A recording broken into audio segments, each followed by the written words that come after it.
pulmonary vein. In case of right lung, from above downwards, if we see this arrangement, only one structure is added, that is BABV. That is B for epiarterial bronchus, A for pulmonary artery, B for this hyperarterial bronchus, and V for this lower pulmonary vein. As we have seen that the arrangement of structures from before backwards, it is same on both the sides. That is VAB. That is upper pulmonary vein. As there are two pulmonary veins, here the upper pulmonary vein, then A for artery, pulmonary artery, and B for principal bronchus. So we have seen this arrangement of the structures in the root.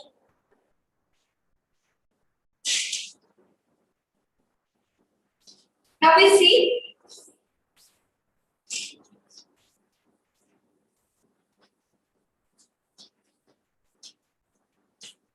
the blood supply, nerve supply, and the venous drainage of this lungs.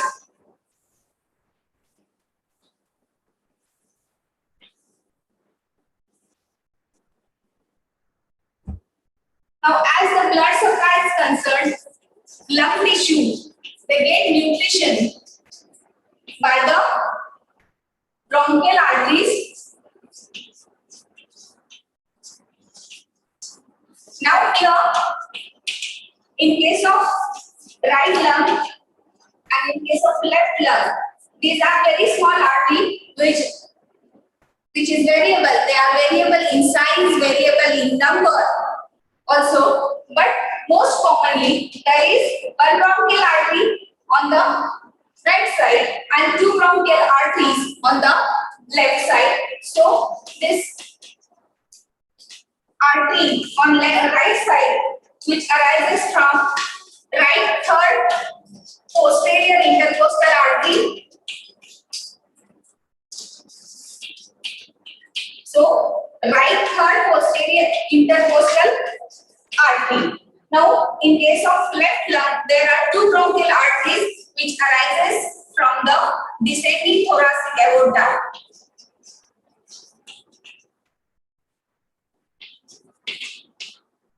So these two bronchial arteries which supply to the left lung, they arises from this descending thoracic aorta.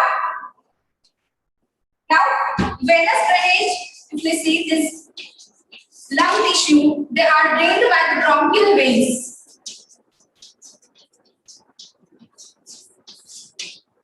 Right side, right bronchial vein, it drains into azygous vein,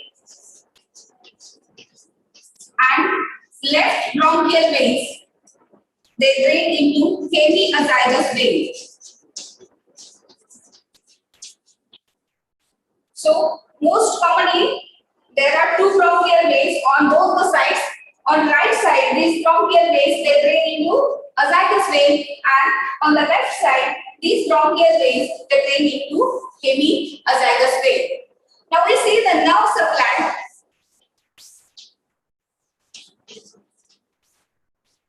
Lung tissue, they are supplied by the sympathetic and parasympathetic nerves. Now the sympathetic nerves, they are derived from second to fifth sympathetic ganglia, and the parasympathetic nerves, they are derived from the vagus. Now both the sympathetic and parasympathetic nerves, they first form anterior and posterior pulmonary plexuses, which are present anteriorly and posteriorly in the root of the lung. Now through these plexuses, the nerves are distributed to the lung tissue. Now as far as this sympathetic and parasympathetic, as yesterday I told you, the sympathetic nerves, they are responsible for the bronchodilation, and this parasympathetic, they are motor to the bronchial muscles. They are secretomotor to the glands or mucus glands which are present in the bronchial tree. So this parasympathetic, they are motor to the bronchial muscles, secretomotor to the mucus glands which are present in the bronchial tree. And again, they are responsible for the sensory part of it. Is responsible for stretch reflex and cough reflex.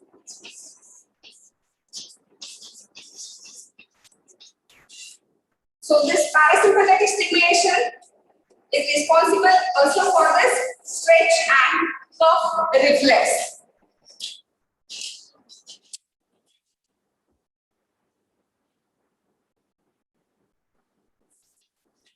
Now we see this bronchopulmonary segment. Again, this is important short note which again frequently comes. So what are the bronchopulmonary segments? Now these bronchopulmonary segments are independent anatomical, functional and surgical units of the lung.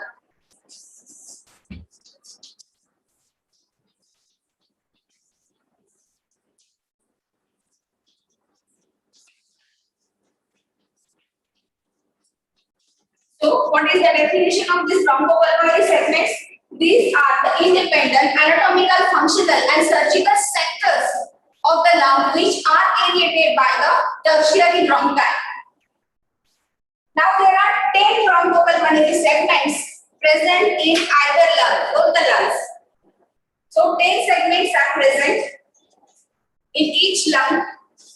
Before that,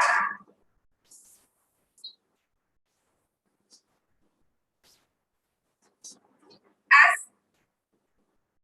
this is the right lung and this is the fissure, which is the oblique fissure of the right lung.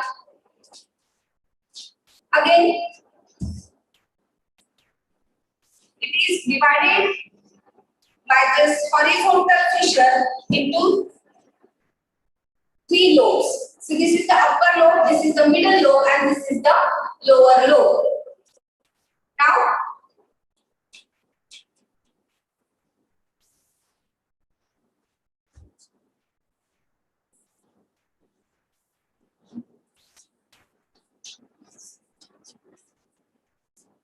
see here.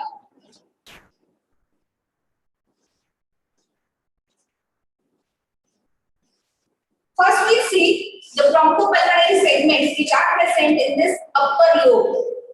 So this is the apical.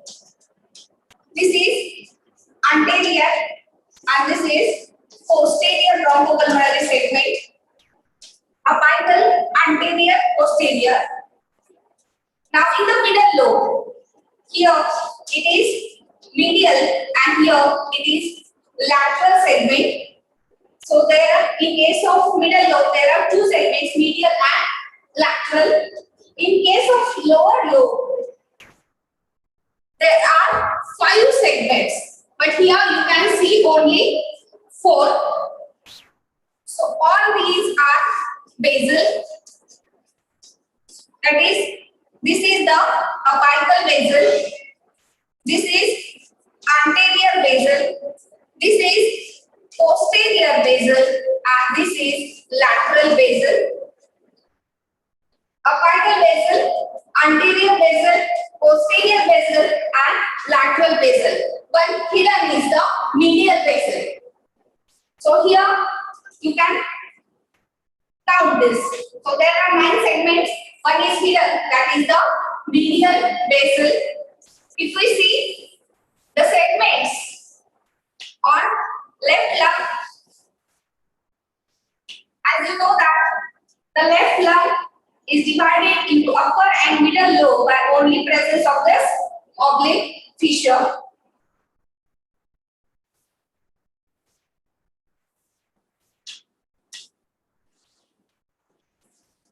So this is the upper lobe of the left lung. Again, this is apical segment. This is posterior segment. Now here, as in case of left lung, there is lingula is present. Now these two segments, they are called as superior lingular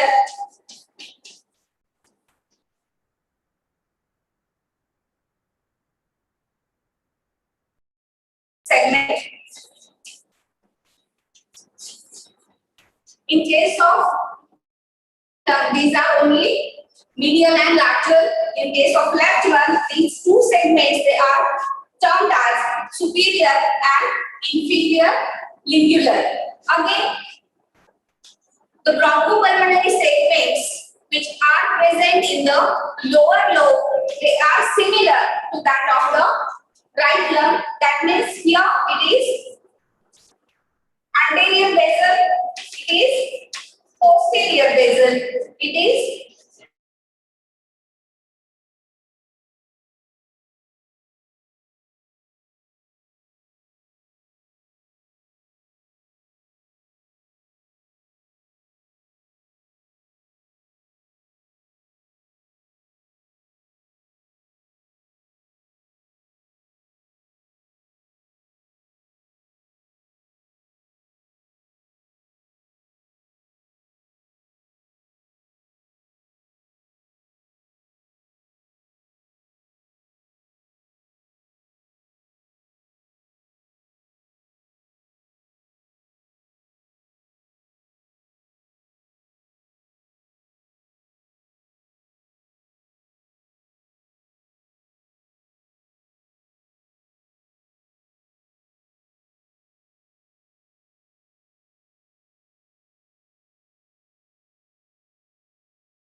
ma'am 2 वेळा light गेली होती 5-7 मिनिटं. नाही madam माझं light गेली. काल 20 मिनिटं मला वेळ झाला. काल तुमच्या मॅडमने 11 वाजता सोडलं. बरं ठीक आहे 2 मिनिटं. हां. त्यांना पुढे प्रॉब्लेम.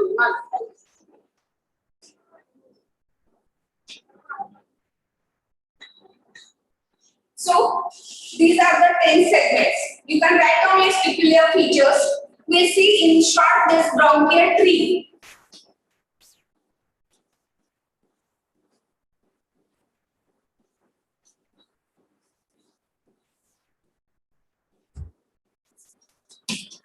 So